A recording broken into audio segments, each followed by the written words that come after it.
Good morning, good afternoon, good evening, depending on when you watch this video. I welcome you now once again to Ini TV. Like we used to say in this channel, we are global and social commentator.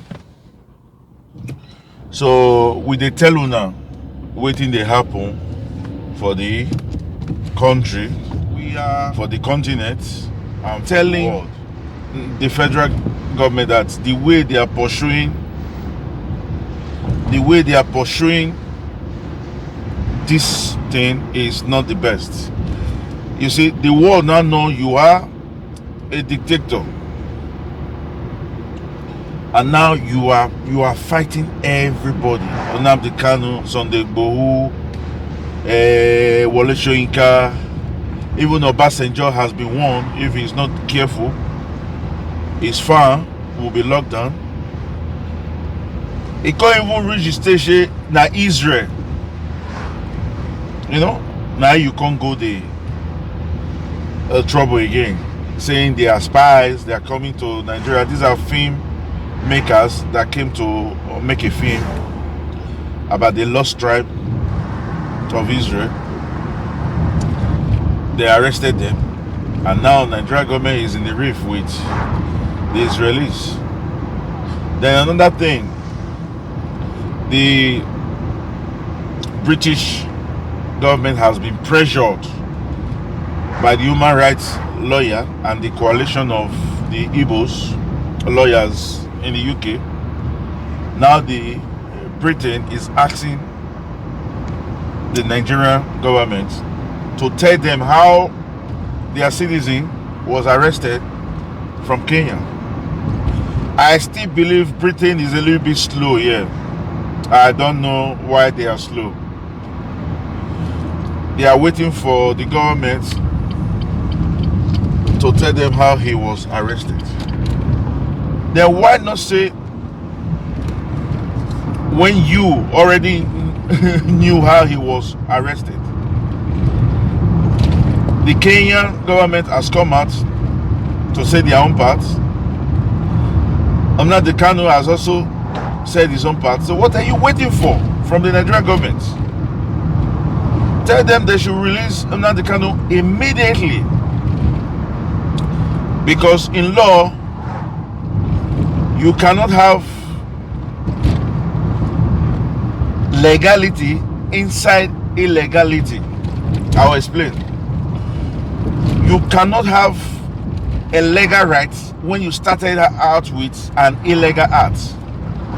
Bringing him down here was an illegal act. So that one has robbed Nigeria the right to have jurisdiction over this case. Because you cannot be right in illegality, you know. So that is for that one. Why we wait and see how it unfolds? Our ex-commissioner, that we also hear false news that he was held in Holland with a lot of dollars, currency trafficking. Our brother Osaze Ero, which was the commissioner for arts and culture, came out on channels and said his mind on the artwork. He said the Oba of Benin is a custodian of the Benin culture. So because he is the custodian of the Benin culture, he should be the one to hold it. He said why he was the commissioner, he was also going around to make sure that this artwork finally is brought to Benin. You know what I mean? So we are happy that he's out, and that the rumors that he was trafficking on currency, that's why he was arrested, is all lie. So that is why, another reason why, before we go publishing, we'll have to be very careful. We'll have to be very careful the things we say, how we say them, the information that we have, and all those stuff. So we'll try as much as possible to bring you those information. That is why when we get our news, we don't just go out and blast it out. We investigate. We'll carry out investigation 2 days, 3 days before we finally blast it out, because we believe it is better we'll bring the news a day or two later than bring it while it's still on and give our audience wrong information. So thank you very much. I also want to use this opportunity to talk to a lot of those in government. Our people used to say, you can force a horse to the stream, but you cannot force that horse to drink water. What the federal government is doing now is like forcing Nigerians to drink water. The reason why this agitation are strong are because the government has failed woefully.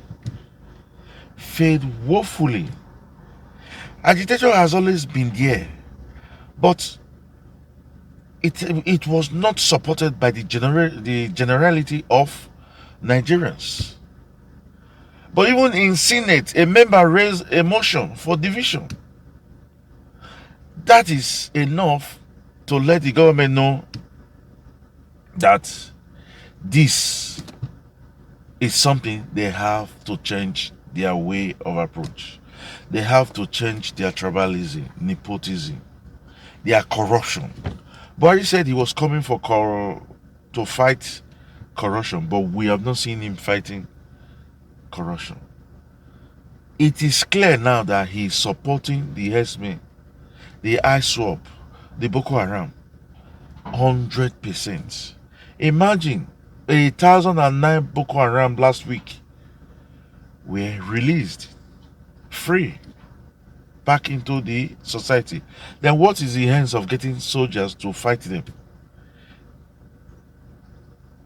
It does not make no sense. So somebody was telling me, no, we don't want Nigeria to go to war.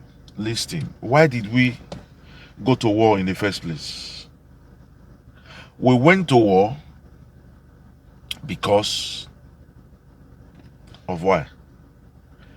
Ojukwu was asking for restructuring. He wanted the country to be restructured, to include everybody. Each regional work on your own, then have a common pool to the federal government. Gowon agreed in Aburi, which is in Ghana. But living there, he changed his mind, and the British were supporting him.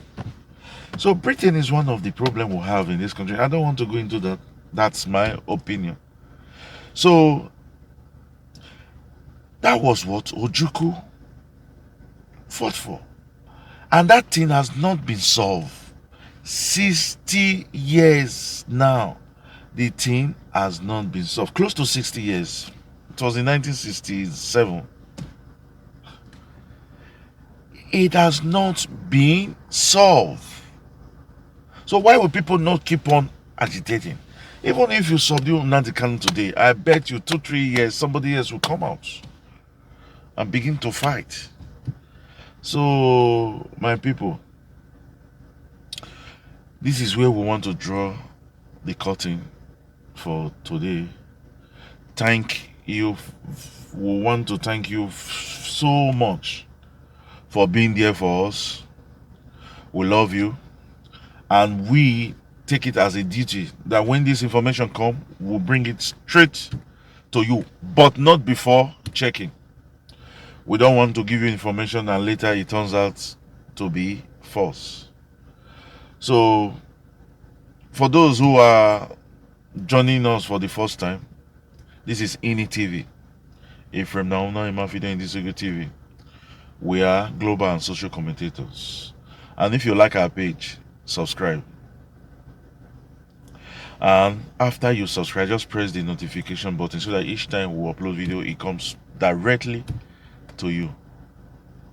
So like we always say now, we'll catch you when we make the next video. Ciao ciao, I love you.